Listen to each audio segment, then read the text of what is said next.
ചില നിമിഷങ്ങൾ ജീവിതത്തിൽ വരും, അവിടെ നമ്മൾ മിണ്ടാതിരിക്കാൻ ശ്രമിക്കും ഒരുപാട് തവണ. കാരണം സംസാരിച്ചാൽ തെറ്റായി പോകുമോ എന്ന ഭയം കൊണ്ട്. നമ്മളോട് എങ്ങനെ പെരുമാറി എന്നത് ആരും ചിന്തിക്കാറില്ല. എത്ര വട്ടം നമ്മൾ മിണ്ടാതിരുന്ന വേദന അടച്ചു വെച്ചു എന്ന് ആരും അറിയാറില്ല. ഒരാളുടെ വാക്കുകൾ മനസ്സിനെ തകർക്കുമ്പോഴും നമ്മൾ അതിനെ സഹിക്കുകയാണ് ചെയ്തത്. ബന്ധങ്ങൾ പൊളിഞ്ഞു പോകാതിരിക്കാനാണ് നമ്മൾ നമ്മളെ തന്നെ പൊളിച്ചിരുന്നത്. പക്ഷേ ഒരു ദിവസം അവസാനമായി മനസ്സ് പ്രതികരിക്കും, കണ്ണീരായി അല്ലെങ്കിൽ ഒരു വാക്കായി.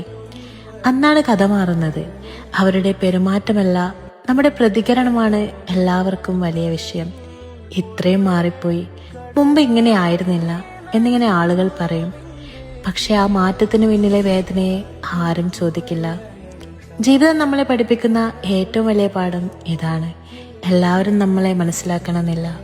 ചിലപ്പോൾ നമ്മൾ നമ്മളെ തന്നെ മനസ്സിലാക്കേണ്ടി വരും. പക്ഷെ ഓർക്കണം, എല്ലാം സഹിച്ചുകൊണ്ടിരിക്കുമ്പോൾ നമ്മൾ നമ്മളെ തന്നെ നഷ്ടപ്പെടുത്തരുത്. കാരണം നമ്മുടെ മനസ്സ് തകർന്നാൽ അത് വീണ്ടും പണിയാൻ മറ്റാരും വരില്ല.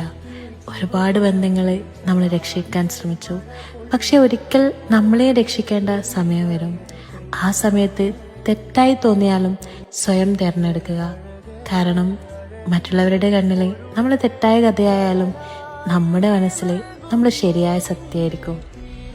അവസാനം ജീവിതം ഒരൊറ്റ കാര്യം മാത്രമാണ് ചോദിക്കുക: നീ നിന്നെ സംരക്ഷിച്ചോ എന്ന്.